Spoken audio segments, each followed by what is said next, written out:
Coucou les poussins. J'espère que vous allez bien. Bienvenue dans cette nouvelle vidéo Chair de poule, histoire paranormale.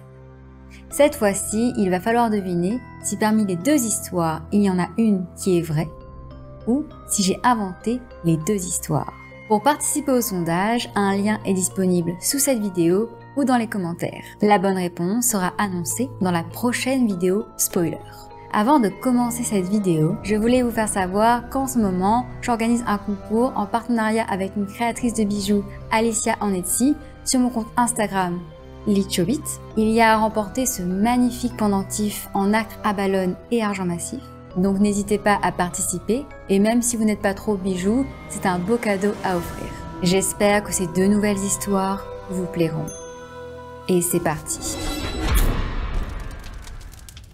Première histoire, Karma Vengeur.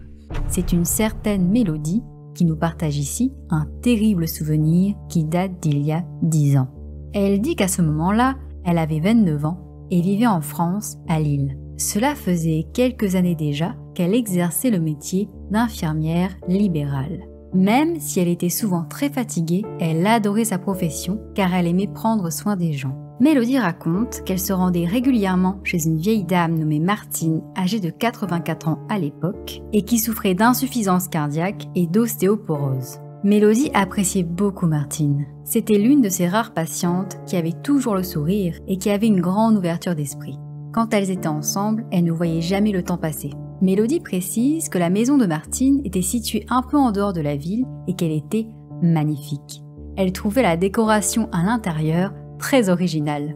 En effet, c'était très coloré et il y avait plein de minéraux et de pierres naturelles disposés un peu partout dans la maison. Martine adorait également faire brûler de l'encens. Mélodie a même une fois remarqué une table de Ouija sur une des étagères. Lorsqu'elle en avait parlé à la vieille dame, cette dernière lui a répondu qu'elle s'intéressait beaucoup aux sciences occultes lorsqu'elle était jeune, mais que maintenant, tous les objets qui lui restaient lui servaient uniquement de décoration. Petit à petit, elles sont devenues de plus en plus proches. Mélodie faisait confiance à Martine et se sentait toujours comprise. Quand elle avait du temps, elles prenaient le thé ensemble en dehors de ses horaires de travail.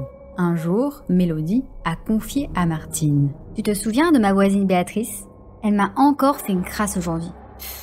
J'ai retrouvé plein de détritus étalés devant ma porte d'entrée.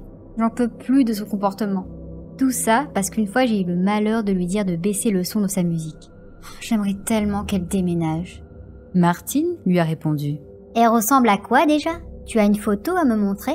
Après lui avoir montré la photo de Béatrice, Martine a dit: « Elle a vraiment une tête de peste. Ne t'en fais pas, le karma va finir par s'en occuper. Il rattrape toujours les mauvaises personnes. » Mélodie espérait vraiment que Martine disait vrai.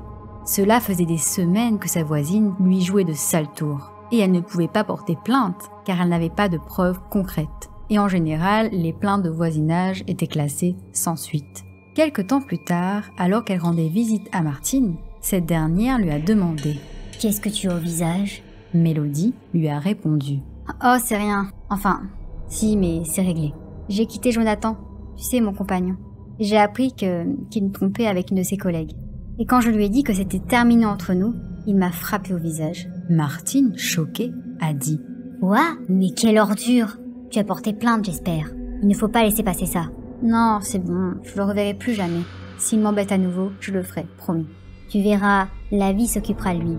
T'en fais pas, ma petite. » Mélodie était touchée de voir à quel point Martine s'inquiétait pour elle. C'était réellement devenu une amie. Mélodie raconte qu'une semaine après, deux événements troublants se sont passés le même jour. Tout d'abord, la maison de sa voisine Béatrice a pris feu et elle a appris que son ex-compagnon Jonathan venait d'avoir un grave accident de voiture et qu'il était dans le coma. Elle était sous le choc. Certes, elle ne portait pas ces deux personnes dans son cœur, mais de là à ce qu'il leur arrive ça, et le même jour en plus, elle trouvait ça bizarre et effrayant. Une pensée a alors soudain traversé l'esprit de Mélodie. Et si Martine leur avait jeté un sort ? Non, arrête Mélodie, c'est complètement absurde. Mélodie a essayé d'enlever cette idée de sa tête. Mais lorsqu'elle a appris que sa voisine déménageait des suites de l'incendie, elle a pensé que c'était trop beau pour être vrai. Quand elle a revu Martine, elle lui a fait part de tous ces événements et cette dernière lui a répondu: Ah, je t'avais dit que le karma rattrape toujours les gens. Parfois, ça peut prendre du temps, mais d'autres fois, c'est plus rapide que prévu.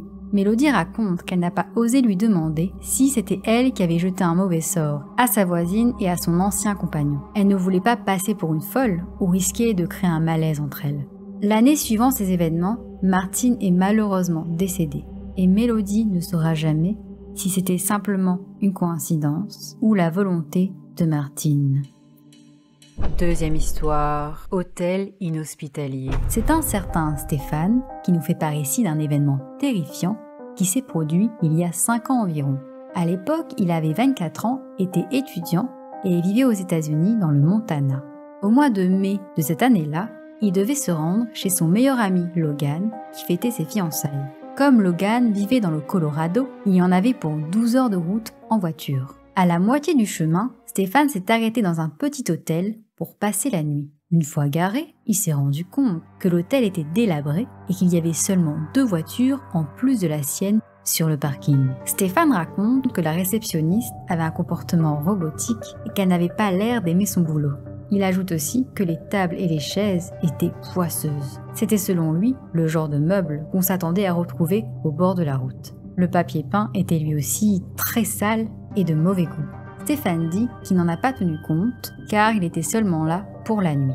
Comme il était très tard, une fois dans sa chambre, il s'est juste brossé les dents et a sauté dans son lit. Quelques minutes après avoir fermé les yeux, Stéphane a entendu quelqu'un frapper à la porte. Il s'est levé et a regardé à travers le judas. Sauf qu'il n'arrivait pas à bien voir, comme si quelque chose obstruait la vue. Il a donc regardé sous la porte, mais personne ne semblait être là.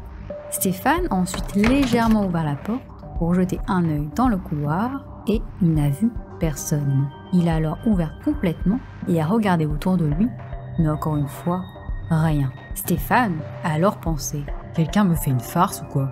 Il a ensuite fermé la porte de sa chambre et l'a cette fois-ci verrouillée. À peine s'est-il allongé qu'à nouveau, il a entendu des coups contre la porte. Stéphane a couru jusqu'à elle et a regardé à travers le judas. Mais personne. Bizarrement, il arrivait très bien à voir le couloir, alors que la fois d'avant, c'était à peine s'il pouvait apercevoir le mur en face de sa chambre.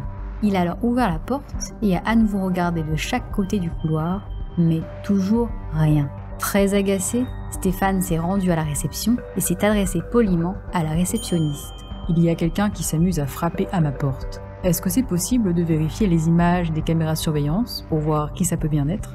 La réceptionniste lui a répondu « Il n'y a pas de caméra dans les couloirs. » Stéphane raconte que son ton était froid et qu'elle n'avait pas l'air du tout préoccupée par ce qu'il venait de dire. Elle a ensuite ajouté « Il y a seulement un client à part vous dans l'hôtel. » Puis elle l'a fixé d'un air ahuri. Comprenant qu'elle ne lui serait d'aucune aide, Stéphane est reparti dans sa chambre.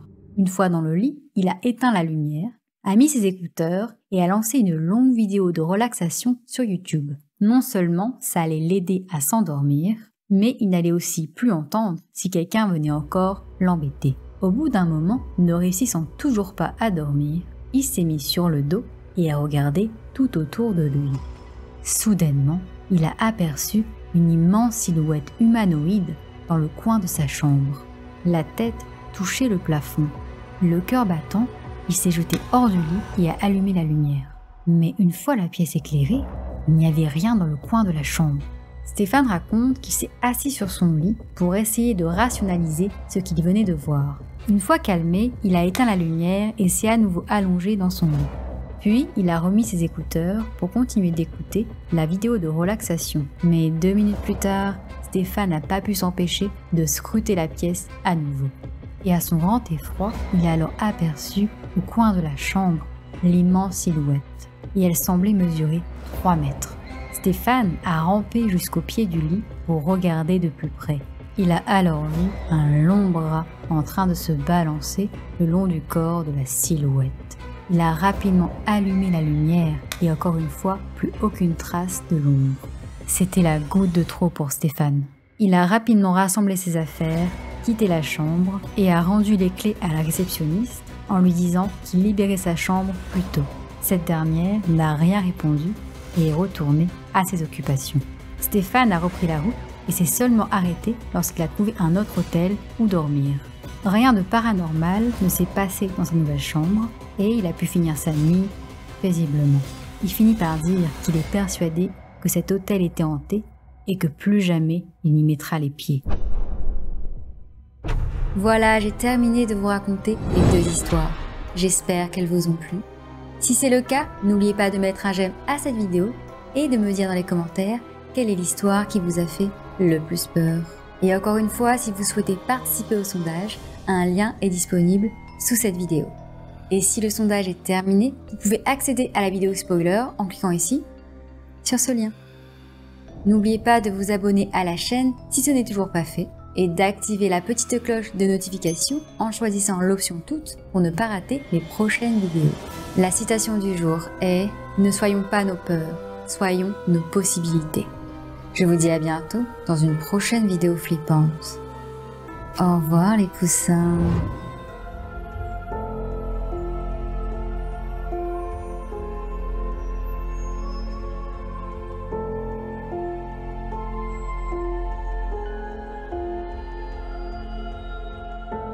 Je vous dis à bientôt dans une prochaine vidéo flippante.